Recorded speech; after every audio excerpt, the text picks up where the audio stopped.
Media asing sebut Indonesia akan lebih besar dari Inggris dan Jerman sehingga membutuhkan senjata besar-besaran. Sama halnya India yang kini gencar melakukan perombakan alutsista secara besar-besaran, Indonesia pun demikian. Dalam laporan yang diterbitkan oleh South China Morning Post, Indonesia diperkirakan akan menghabiskan uang setidaknya 125 miliar dolar AS. Dengan anggaran ini, Indonesia makin berkembang jadi negara unggulan. Dianggap Rusia memiliki mimpi besar di tahun 2045, sehingga tak heran jika NSeri rel jor-joran beli senjata buat TNI. Sebagai patokannya, Indonesia menyiapkan Minimum Essential Force, MEF, yang merupakan standar kekuatan pokok dan minimum Tentara Nasional Indonesia, TNI. MEF disiapkan sebagai prasyarat utama terlaksananya efektivitas tugas pokok dan fungsi TNI dalam menghadapi ancaman aktual Indonesia. Selain itu, peningkatan ekonomi Indonesia pun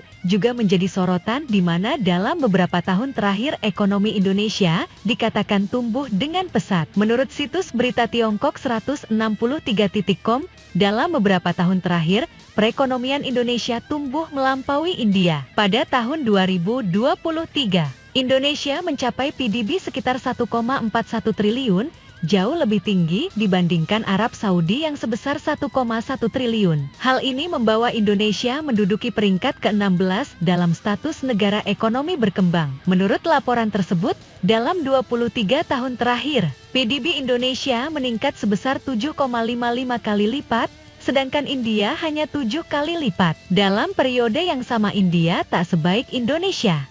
Menurut studi McKinsey, memperkirakan perekonomian Indonesia akan lebih besar dari Jerman atau Inggris pada tahun 2030. Oleh karena itu, seiring dengan pertumbuhan PDB Indonesia, memiliki sumber daya keuangan yang cukup untuk membeli senjata dan peralatan modern berskala besar. Kemudian, Indonesia juga berencana membeli 24 unit jet tempur buatan AS F-15X. Tak hanya itu saja, Indonesia juga membeli 12 drone kelas atas buatan Turki. Pada saat yang sama, Indonesia juga mendapat persetujuan AS untuk membeli sistem pendukung seperti mesian dan radar yang disetujui oleh Amerika Serikat. Dalam hal angkatan laut, Indonesia menghabiskan banyak uang untuk membeli fregat dari Italia dan Inggris berbobot 6.000 ton. Saat ini TNI AL memiliki setidaknya 45.000 personel yang terdiri dari 15.000 marinir dan 1.000 TNI AL. Indonesia juga memiliki lebih dari 200 kapal perang dengan peralatan lengkap dan memiliki 2 armada, yaitu di timur dan barat.